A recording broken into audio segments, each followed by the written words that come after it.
Hello YouTube, this is Goddard Radio Moscow here again with another beer review. Now this is my 100th beer review for you today, so a massive thank you to those of you who have supported the channel so far by watching, liking, subscribing, all the usual YouTube stuff. A huge thank you to those of you who have supported it so far. It's a very cool way actually to archive all the beer you've had, and it helps you learn a lot about different tastes and things, and you also get to learn about the different breweries as well. So it's a really cool way for you to actually to go and learn quite a lot about beer. Now you might be wondering why the beer's already out. I had a bit of a problem with my last video. I actually filmed this review already and then the sound cut out, so I'm filming it again and hopefully it won't do it this time. But today we're visiting one of the countries, one of the Nordic countries that I haven't visited today, and this beer is aptly named for the 100th beer review. This is the Nøgne Ø number 100, which comes to you from Grimstad in Norway. Now as is usual with my beer reviews, I'll just take you through a little bit of a history of the brewery and tell you a little bit about the brewery itself, but if you are simply just interested in the tasting of this beer,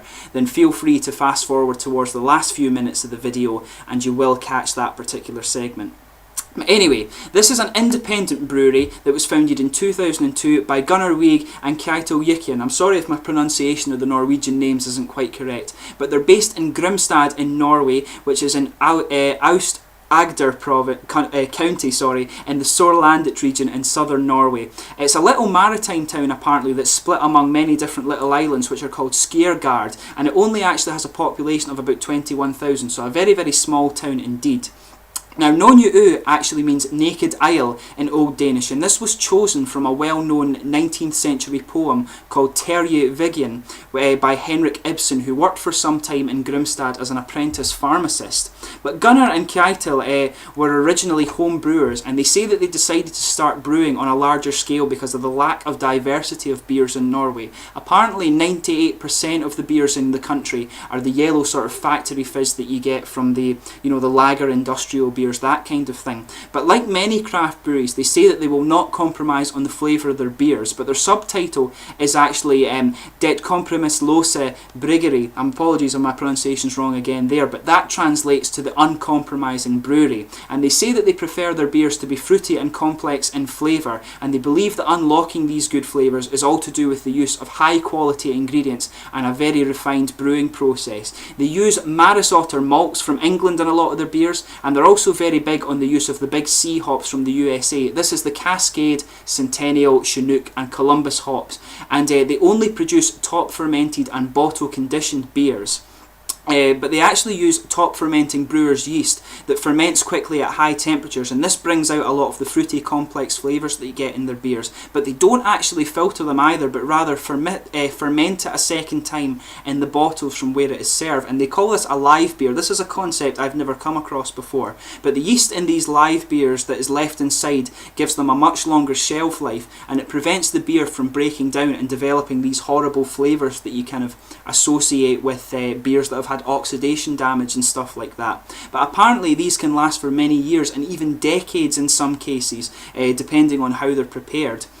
But they also state on their website that they've grown from being a 300 hectolitre brewery in 2003 to an estimated 3,500 hectolitre brewery in 2010, making over 20 different styles of ale today. But for a number of years they actually existed without paid employees. People were apparently very happy to give up their free time to help them produce the top class beer that they're very well known for. And nowadays they boast a diverse staff of people from Norway, Sweden, Malaysia, Burma, Canada and the USA.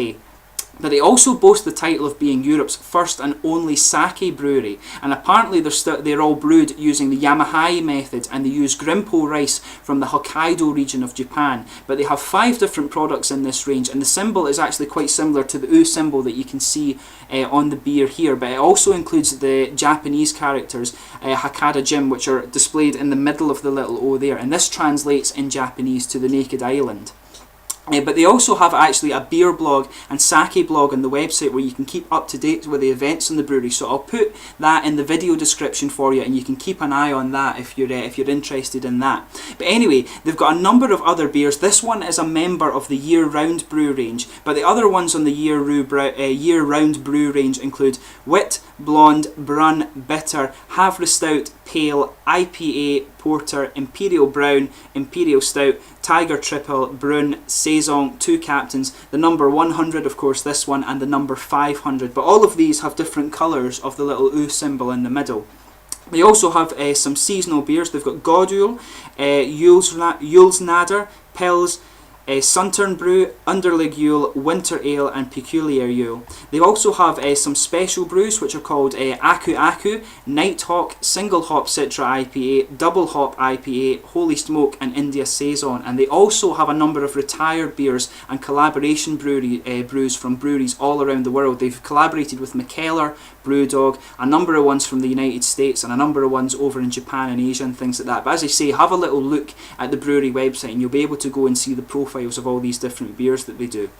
But just to let you have a little look, as I say, I can't show you the cap when it's on the bottle because it's already out obviously, but I'll just let you have a little look at the actual bottle of this one. This is quite cool. As you can see, it's got the sort of Scandinavian U that you see on some of their letters and things when you have a look at it. It's the number 100. It's got a little bit of water damage. There was a lot of condensation on this one when I took it out of the fridge, but there's a little bit of water damage on the bottle there.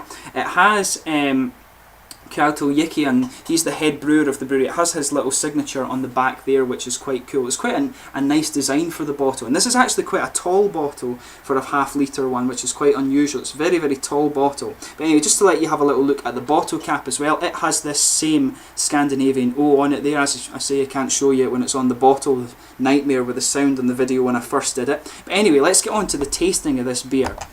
Now this one is a Jubilee beer actually. It was brewed for the 100th year since the dissolution of the Union with Sweden in 1905, and it was actually originally brew number 100, which was reserved for the consumption of the brewers, and it was released commercially due to the high demand. But this one is a 10% American style barley wine, and it uses Maris Otter and chocolate malts, and it is also malted with wheat as well, and it's hopped with the Columbus, Chinook and Centennials, and it uses English yeast ale, or ale yeast, sorry, and it uses the local Grimstad water as well, and it actually won silver at the Australian International Beer Awards in 2010. But anyway, let's actually get on to the tasting of this beer. I've tasted it already, of course, but I'll just go through this again with you. As you can see when I hold this up to the light, it's a very, very dark sort of very, very dark brown colour actually. It's almost a Coca-Cola colour actually. When I took this out of the bottle, there was some sedimentation in there just due to the yeast that you get in the bottle. There's a lot of little bubbles coming up there. The carbonation is actually quite active in it, I would say. But as I say, Coca-Cola colour, little bits of thing. When I poured it out, it had a half finger of a kind of foamy, bigger bubble head on it, this one. In terms of the aroma, it's got a very, very big nose. You're getting a lot of malts from this one, the caramel and toffee malts with the dark fruits in there as well, and there is a faint hint of the chocolate in there too. It's actually got quite a stouty aroma to it, this one, a roasted stout flavour, roasted stout aroma, sorry. But you can pick up the sort of tropical and citrus notes with the pine resin from the American hops in there, as you would expect.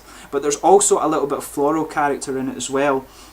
As I say, this is a very, very big nose, but the kind of hoppiness you're getting on it as well is very typical of the types of American hops that they use in this beer. But moving on to the taste.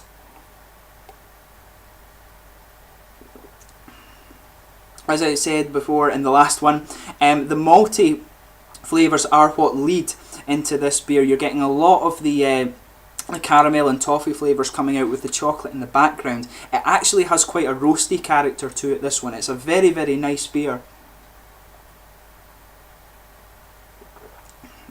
And this is actually the first barley wine I've ever had, and it's highly impressed me with the style.